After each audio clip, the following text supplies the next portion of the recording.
Aujourd'hui, face au marché qui se tend de plus en plus, il est clair qu'il y a la possibilité de pouvoir renégocier son salaire à hauteur de 5 voire 10% dans les meilleurs cas. Comment demander une augmentation de salaire en 2024? Je crois que la réponse sera la même qu'en 2023 et peut-être en 2025. L'idée est simple, ce que beaucoup de gens ne font pas, c'est de la demander, l'augmentation. C'est d'oser. C'est d'oser demander un rendez-vous avec son responsable, s'asseoir à une table et commencer à discuter à bâton rompu sur cette augmentation potentielle. Il faut comprendre une chose, le marché change, vos tâches peuvent changer aussi au cours de l'année. L'idée, c'est de pouvoir continuer à préserver cette relation gagnant-gagnant et d'avoir une relation transparente avec votre hiérarchie pour continuer à pouvoir évoluer au sein de l'entreprise dans les meilleures conditions. La première chose, c'est donc de décider d'organiser ce point. La deuxième, c'est de préparer ce point. C'est de venir avec des arguments factuels, avec une connaissance aussi du marché, pour pouvoir être en corrélation avec ce qui se fait ailleurs, et pouvoir échanger avec son responsable et lui apporter des réponses concrètes aux questions qu'il va pouvoir vous poser pour expliquer le pourquoi vous pensez que cette augmentation vous est due. Alors on sait aujourd'hui qu'on table à peu près sur une croissance en termes de rémunération à peu près entre 5 et 6%.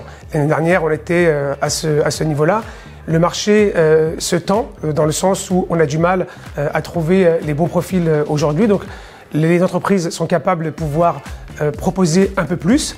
Maintenant, un peu plus, comme je vous le disais, il faut rester cohérent avec le marché et cohérent avec ses fonctions et le prix de ces fonctions-là. Je pars du principe qu'à partir du moment où vous avez accepté de rentrer dans cette entreprise, c'est que vous avez accepté la rémunération qui vous a été proposée.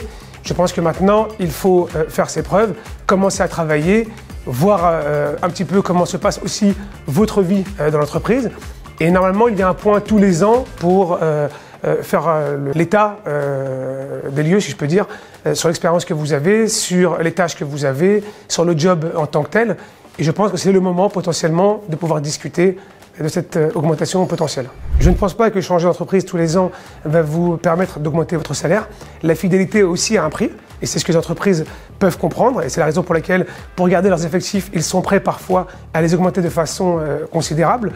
Je pense que la rémunération va encore une fois avec les tâches que vous avez. Si vos tâches augmentent, alors l'entreprise est prête à payer plus puisque vous apportez plus de choses à l'entreprise.